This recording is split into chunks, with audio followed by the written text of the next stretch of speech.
Let's see how good the pasta is in Italy. They're famous for making pasta in the window, so we waited in line for 30 minutes before the restaurant opened.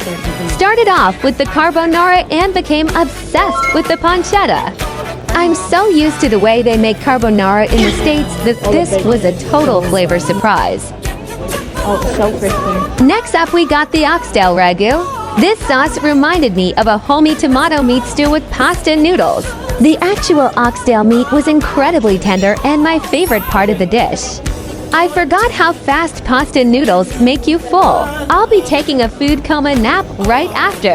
Enjoy the nongs.